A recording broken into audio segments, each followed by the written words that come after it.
இயேசுவின் உருக்கம். இன்னும் ஒரு தருணம், இயேசுவின் உருக்கம். என் மேல் அருள புது பலனை அடைந்து, என் மேல் அருள புது பலனை அடைந்து, ஓடுவேன் அவர்காய் அவருக்காய், ஓடுவேன் அவர்காய் அவருக்காய். இன்னும் ஒரு தருணம், இயேசுவின் உருக்கம். இன்னும் ஒரு தருணம், இயேசுவின் உருக்கம்.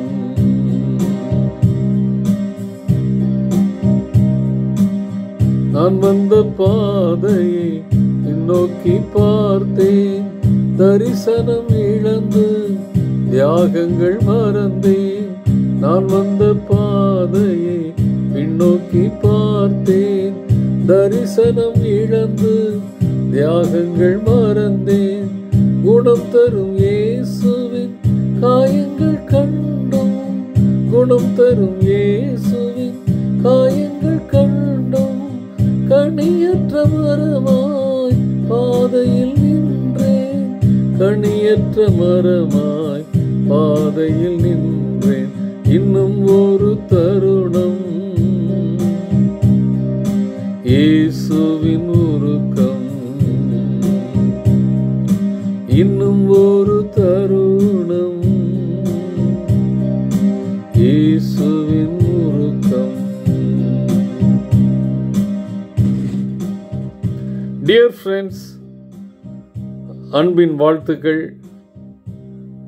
இந்த புதிய ஆண்டின் இந்த நாளை ஆண்டவர் காண கிருபை செய்திருக்கிறார். கர்த்தரை ஸ்தோத்திரிப்போம்.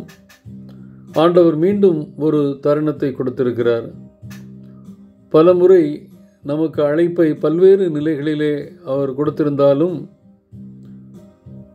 நாம் எக்ஸ்கியூஸ் பண்ணி ஆண்டவர்கிட்ட கேட்டு பல நேரங்களிலே அவருடைய அழைப்பை உதறி தள்ளி இருக்கிறோம்.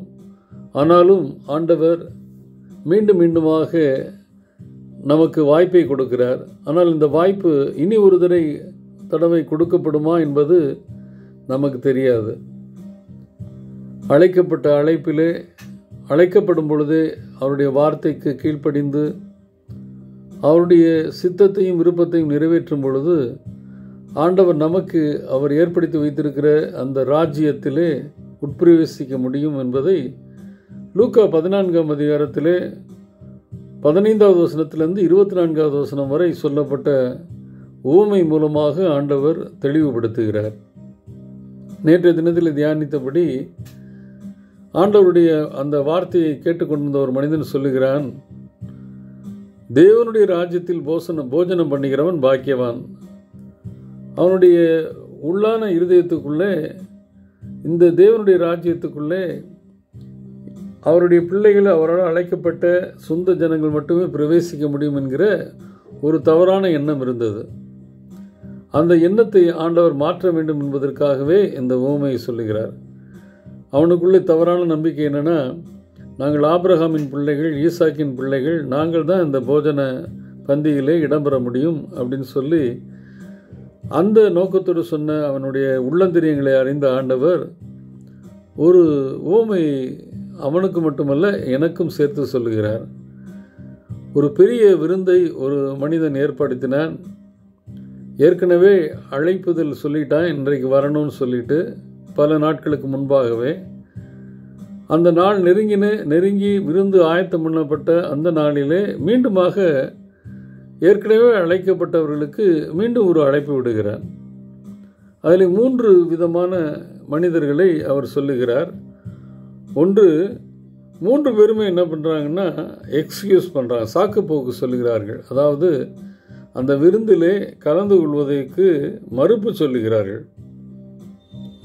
ஒருவன் சொல்லுகிறான், நான் வயலை வாங்கி கொண்டிருக்கிறேன், அதை போய் நான் பார்க்கணும்னு சொல்கிறான். ஒருவேளை வாங்க தீர்மானித்தவன் ஏற்கனவே அந்த வயலை போய் பார்க்காம வாங்க தீர்மானிச்சிருப்பான். ஆனால் ஒரு சின்சியாரிட்டி இல்லாத ஒரு மனிதனாக அவன் காணப்படுகிறான். அதே மாதிரி தான் இன்னொருத்தன் சொல்கிறான் அந்த 19வது வசனத்தில் 5 ஏர் மாடுகளை வாங்குவதற்கு அதை சோதித்து பார்க்க போகிறேங்கிறான். இன்னொரு மனிதன் சொல்கிறான் 20வது வசனத்தில் நான் நியூலி மேரிடு வர முடியாதுங்கிறான். ஆக அழைக்கப்பட்டவர்கள் எல்லாருமே என்ன பண்ணிட்டாங்க, சொந்த ஜனங்கள் எல்லாம் மறுப்பு சொல்லிட்டாங்க. ஏதோ ஒரு காரணம், அது ரீசன் பார்த்திங்கன்னா ஒரு நல்ல ஒரு ரீசனே கிடையாது, சாதாரண ஒரு ரீசன். ஈஸியாக அதை தவிர்த்துட்டு இந்த விருந்துக்கு வந்திருக்கலாம். ஆனால் அவங்களுக்கு இந்த விருந்தை இம்பார்ட்டன்ஸ் கொடுக்க முடியாமல் உலகத்தின் காரியத்துக்கு இம்பார்ட்டன்ஸ் கொடுக்குறாங்க. இந்த விருந்தினுடைய முக்கியத்துவம் அவங்களுக்கு தெரியல, அழைத்தவரையும் தெரியல, அழைப்பு எதற்காக அழைக்கப்பட்டிருக்கிறோம் என்பதும் தெரியல. இந்த ராஜ்யத்து உள்ளே நுழைவதற்கு விருப்பம் இல்லை. உலகத்தை தான் அவங்க நாடி அதில் சிக்கி கொண்டிருந்தாங்க. விளைவு ஆண்டவர் சொல்லப்பட்ட அந்த விருந்து தேவனுடைய ராஜ்யம், அதற்கான அழைப்பு, அந்த அழைப்பை உதறி தள்ளிட்டாங்க. இன்னொரு தடவை வாய்ப்பு கிடைக்கும் பொழுது போய்க்கலாம்னு சொல்லிட்டாங்க. ஆனால் ஆண்டவர் இரக்கம் உள்ளவர் தான், உருக்கம் உள்ளவர் தான். ஆனால் மிக ஒழுங்கானவர், சரியானவர். அவரோட சொன்னதா நடந்தது என்ன? அந்த லூக்கா 14ஆம் அதிகாரம் 24வது வசனத்தில் அழைக்கப்பட்டு இருந்த அந்த மனுஷரில் ஒருவனாகிலும் என் விருந்தை ருசி பார்ப்பதில்லை. பெர்மனண்ட்டாக ஒரு சோர்ஸ் பண்ணிட்டாரு. அவங்க டெம்பரரியாக தான் எக்ஸ்கியூஸ் பண்ணாங்க, நாங்கள் இப்போ வர முடியல அப்படின்னு. ஆனால் அதை அவர் என்ன ஆக்கிட்டாரு, அவங்களுடைய எக்ஸ்கியூஸை பெர்மனண்ட் ஆக்கி இனி அவர்கள் இந்த விருந்துக்குள்ளே நுழைய முடியாதுன்னு சொல்லி தன்னுடைய சொந்த ஜனத்தை அவர் கோபத்தில் என்ன பண்ணுறாரு, உதறி தள்ளுகிறார். அழைக்கப்பட்ட சொந்த ஜனம் ஆண்டவரை உதறி தள்ளின பொழுது ஆண்டவர்களை தள்ளிவிட்டு சொந்த ஜனமல்லாத ஜென்டைல்ஸ், அதைத்தான் அவர் சொல்கிறார், புவர், ஏழைகள், நடக்க முடியாதவர்கள், பார்வையற்றவர்கள், ஹேண்டிகேப்ஸ் எல்லாத்தையும் அழைச்சிட்டு வான்னு சொல்லி, இவங்க யாருன்னா ஜென்டைல்ஸ், யூதர் அல்லாதவர்களை அழைத்து வாருன்னு சொல்லி அந்த எஜமான் வேலைக்காரனுக்கு உத்தரவிடுகிறான். வேலைக்காரன் போய் அழைச்சிட்டு எல்லாரையும் உட்கார வைக்கிறான். ஜென்டைல்ஸ் பூரா கூட்டு உட்கார வைக்கிறான் தேவனுடைய ராஜ்யத்தில். ஆனாலும் இடம் இருக்குது. திரும்பி போய் எஜமான்கிட்ட சொல்லும் பொழுது ஆண்டவருடைய விருப்பத்தை ஆண்டவர் அழகாக சொல்கிறாரு 23வது வசனத்தில். அப்பொழுது எஜமான் ஊழியக்காரனை நோக்கி, நீ பெருவழிகளிலும் வேலிகள் அருகிலும் போய் என் வீடு நிறையும்படியாக ஜனங்களை உள்ளே வரும்படி வருந்தி கூட்டி கொண்டு வா. என்னுடைய நோக்கம்லாம் என் வீடு வேகண்டாக இருக்கக்கூடாது, வீட்டில் இடம் காலியாக இருக்கக்கூடாது, வீடு நிறையணும். அது யாராக இருந்தாலும் சரி, நீ கம்பல் பண்ணி கூட்டிட்டு வா அப்படின்னு சொல்லி அழைக்கப்பட்ட அழைப்பை உதறி தள்ளின ஜனங்களை ஒதுக்கிவிட்டு அழைக்கப்படாத அநேகரை ஆண்டவர் அந்த தேவனுடைய ராஜ்யத்துக்குள்ளே பிரவேசிப்பதற்கு அனுமதித்தார். இன்றைக்கு எனக்கு அழைப்பு பல தடவை கொடுக்கப்படும் சொல்ல முடியாது. ஒரே ஒரு தடவை கொடுக்கப்பட்டால் அந்த அழைப்பை நான் உதறி தள்ளாதபடி இதுவே தருணம் என்று சொல்லி நான் கீழ்ப்படிந்து போனேன்னா எனக்கு அவருடைய ராஜ்யத்தில் இடம் இருக்கும். தள்ளிவிட்டேன்னா என் இடத்துல வேறு யாராவது உட்காந்துருவாங்க.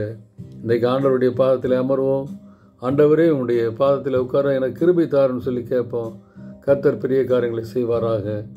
நம்மை அந்த விருந்திலே ருசி பார்ப்பதற்கு அழைப்பாராக. ஆமென்.